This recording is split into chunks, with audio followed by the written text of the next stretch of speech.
Assalamualaikum, selamat pagi, salam sejahtera. Berjumpa lagi di channel Cikgu Suri. Okey, hari ini Cikgu akan kongsikan PDP untuk tajuk semester 3 iaitu bab 3 perniagaan antarabangsa, yang mana kita akan lihat subtopik pembayaran perdagangan dan pertukaran mata wang asing. Okey. Objektif pembelajaran kita apa yang diharapkan di akhir sesi ini adalah para pelajar dapat menyatakan 3 jenis dokumen penghantaran. Okey, kemudian menjelaskan kegunaan setiap dokumen penghantaran tersebut. Okey, kemudian menjelaskan kaedah penyelesaian perdagangan antarabangsa dan boleh menjelaskan kegunaan dokumen pembayaran perdagangan antarabangsa. Okey, ini antara 4 objektif lah. Jadi diharap selepas sesi pembelajaran kita pada hari ini, para pelajar diharap dapatlah untuk menyatakan 3 jenis dokumen penghantaran, menjelaskan kegunaannya, menjelaskan kaedah penyelesaian perdagangan dan menjelaskan apakah kegunaan dokumen pembayaran perdagangan antarabangsa. Okey, yang pertama kita akan lihat kepada dokumen penghantaran. Apa itu dokumen penghantaran? Dokumen penghantaran merujuk kepada dokumen yang diperlukan untuk melakukan urus niaga di peringkat antarabangsa. Maksudnya di sini, dokumen-dokumen ini akan digunakan untuk aktiviti perniagaan antarabangsa. Antaranya, yang pertama adalah surat pengesahan penghantaran laut ataupun Bill of Loading. Yang kedua, surat pengesahan penghantaran udara iaitu Airway Bill. Okay. Yang ketiga, sijil pengesahan tempat asal ataupun Certificate of Origin. Okay, kita akan lihat satu per satu. Okay, kita lihat dahulu yang pertama apa itu surat penghantaran laut ataupun Bill of Loading. Okay. Surat penghantaran laut ini merupakan dokumen yang dikeluarkan oleh syarikat perkapalan sebagai perakuan penerimaan barang-barang. Okay. Merupakan dokumen hak milik dan tidak boleh dipindah milik atas persetujuan pemilik sebenar. Okay. Dan dokumen ini perlu dikemukakan ketika membuat tuntutan barang-barang. Okey, maksudnya surat penghantaran laut ini akan digunakan apabila sesebuah organisasi itu atau syarikat itu menggunakan pengangkutan laut untuk menghantar barang tersebut. Okey, jadi pihak perkapalan akan mengeluarkan dokumen ini, akan mengeluarkan surat ini sebagai perakuan mereka telah menerima barang-barang tersebut. Ya. Merupakan dokumen hak milik terhadap barang dan tidak boleh dipindah milik melainkan ada persetujuan daripada pemilik sebenar. Okey, dan dokumen ini harus dikemukakan semasa syarikat membuat tuntutan barang terhadap barang. Okey, di sini kalau kamu nampak yang atas ini, cikgu highlightkan yang fakta khusus. Maknanya, dokumen penghantaran ini adalah fakta khusus. Jadi, dalam dokumen penghantaran, fakta khusus yang pertama adalah inilah surat penghantaran laut. Okey, yang kedua, kita masih lagi dalam surat penghantaran laut. Sekarang kita akan lihat apa kandungan dalam surat pengesahan penghantaran laut. Okey, kandungan ini juga merupakan fakta khusus yang perlu pelajar ingat. Okey, dalam surat pengesahan penghantaran laut ini, apa yang ada dalam surat tersebut adalah 1. Nama dan alamat pengekspor. Siapa pengekspor tersebut? Okey, jenis barang, tambang yang dikenakan terhadap barang tersebut, nama kapal yang digunakan, Ya, nama pelabuhan yang menghantar dan menerima barang tersebut. Okay, syarat-syarat perkapalan dan tanda barang tersebut. Jadi ada 7 item yang terdapat dalam surat pengesahan penghantaran laut. Okay. Seterusnya, fungsi surat ini adalah sebagai bukti kewujudan kontrak antara syarikat perkapalan dengan pengekspor. Maknanya ada kontrak yang mana pengekspor menggunakan kapal tersebut untuk menghantar barang ke destinasi. Okey, yang kedua sebagai nota makluman, ya, nota makluman iaitu maklumat tentang barang yang dibawa, ya, boleh niaga atau dicagarkan untuk tujuan pembiayaan, membantu pihak kastam untuk menentukan cukai. Okay, seterusnya kegunaannya adalah sebagai perakuan penerimaan barang oleh syarikat perkapalan. Maknanya ada buktilah, ya, bahawa syarikat perkapalan tersebut menerima barang tersebut. Okey, nota surat ini, ya, surat ini perlu dibuat dalam 5 salinan.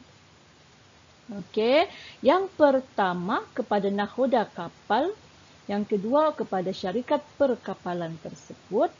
Okey, yang ketiga kepada syarikat pengekspor. Okey, satu salinan. Yang keempat ni sorry ya, tidak nampak.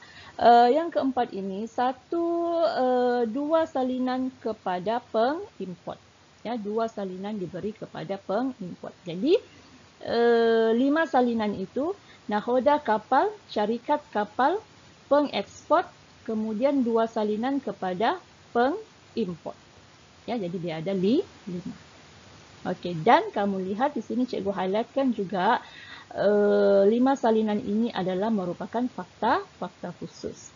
Dan 5 salinan ini adalah fakta khusus yang terdapat dalam surat pengesahan penghantaran laut.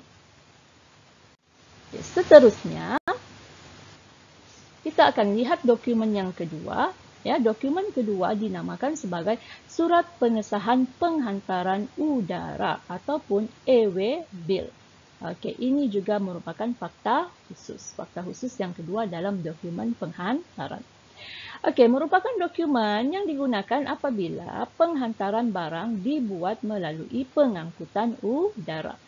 Kalau yang laut itu pengangkutan laut, kapal lah. Kalau yang udara, maknanya menggunakan pengangkutan udara. Okey, dokumen ini juga bukan dokumen hak milik dan tidak boleh dipindah milik. Okey, disediakan dalam 3 salinan. Satu kepada syarikat pengangkutan udara, okay, yang kedua kepada penerima barang, dan yang ketiga kepada penghantar barang. Okey, tengok ya, fakta khusus. Ya, 3 salinan ini adalah fakta khusus. Okey, seterusnya kita akan lihat kandungan untuk surat pengesahan penghantaran udara. Antara kandungannya ialah nama dan alamat penghantar serta penerima barang, senarai dokumen penghantaran, pihak yang bertanggungjawab membayar tambang dan cukai, jumlah bungkusan barang, ukuran barang, tanda barang, dan berat barang. Jadi ada 7 juga kandungan yang terdapat dalam surat penghantaran udara. Okey, kemudian dokumen yang ketiga dalam dokumen penghantaran adalah sijil pengesahan tempat asal ataupun Certificate of Origin. Okey, ini macam maksudnya ni macam surat lahir lah, ya, surat lahir barang tersebut. Ya, dari mana asal barang tersebut. Okey, ini fakta khusus yang ketiga. Sijil pengesahan tempat asal merupakan dokumen yang memperakui tempat asal pengeluaran barang yang diekspor. Tengok ya, asal barang tersebut dari mana dikeluarkan. Okay. perlu ditandatangani oleh pegawai Jabatan Perdagangan Negara Pengekspor sebagai bukti bahawa barang itu adalah keluaran negara tersebut. Okay, dokumen ini digunakan oleh pihak kastam sebagai rujukan semasa melaksanakan dasar kerajaan terhadap barang import. Jadi pentingnya sebab dia akan digunakan oleh pihak kastam untuk menentukan dasar, ya, ataupun untuk menentukan cukai ataupun apa yang sepatutnya dikenakan terhadap barang import. Okey, dan dokumen ini membolehkan pelepasan cukai di kawasan perdagangan bebas, ya, bagi negara anggota sesebuah blok perdagangan.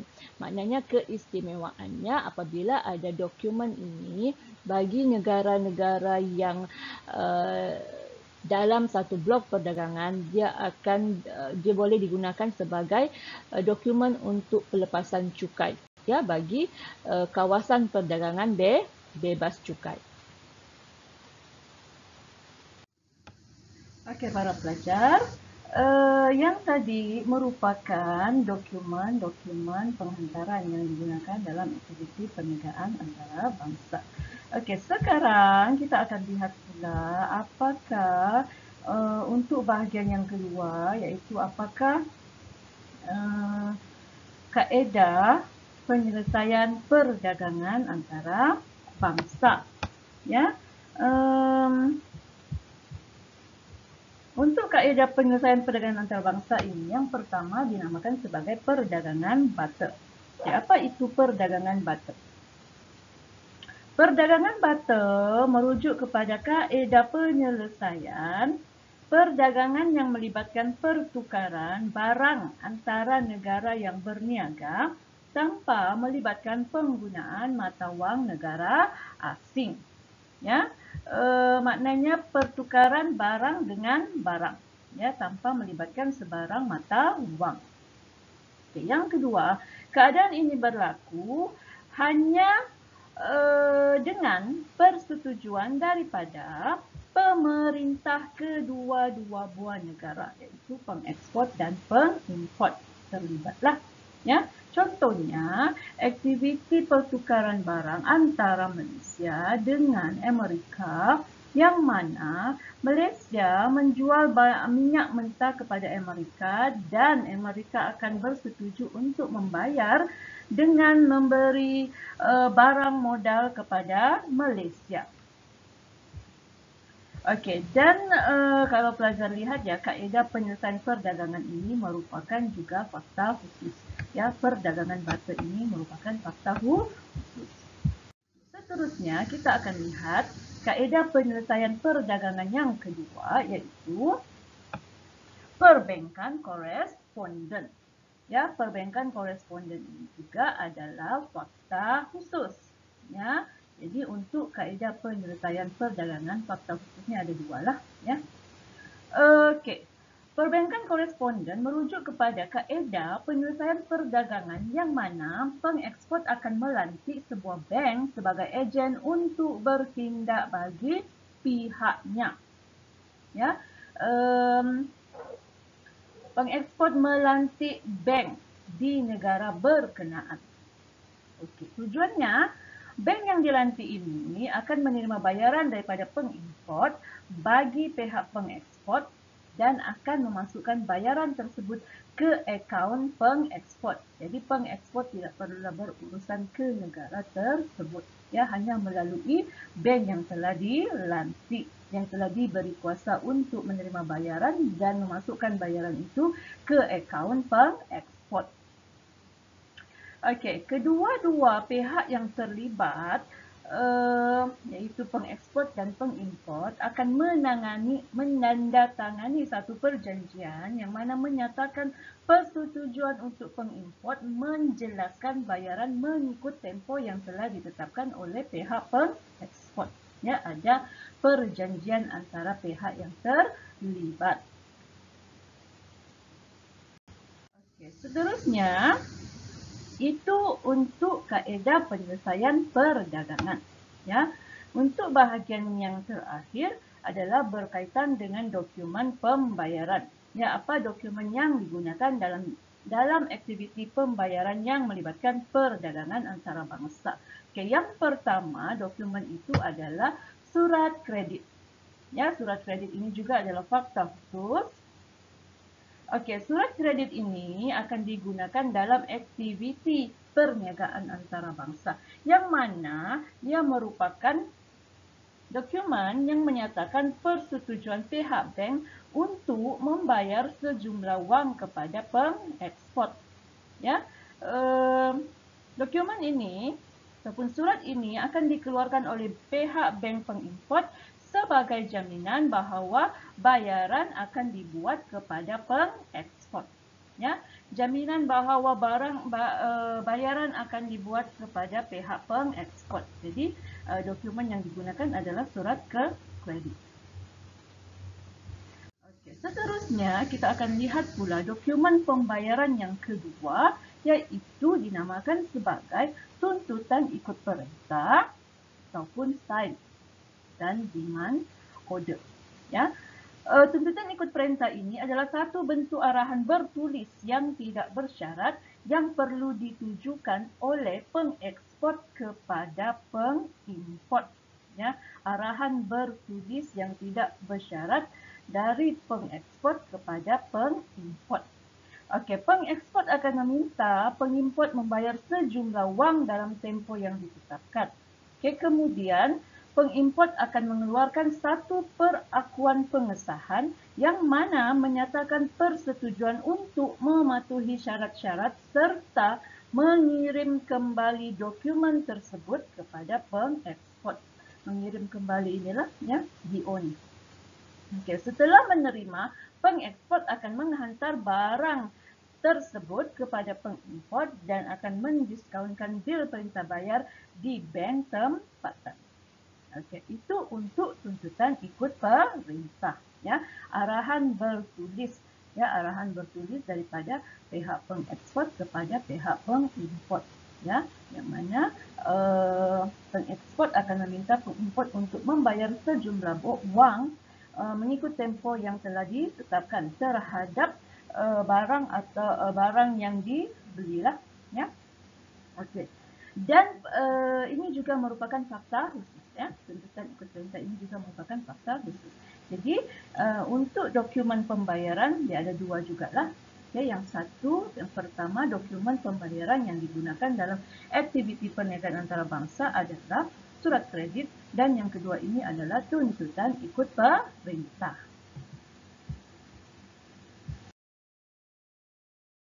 Para pelajar, itu sahaja perkongsian cikgu pada kali ini. Ya, jumpa lagi untuk video-video akan datang untuk tajuk-tajuk seterusnya. Okay, jangan lupa like, share and subscribe channel cikgu.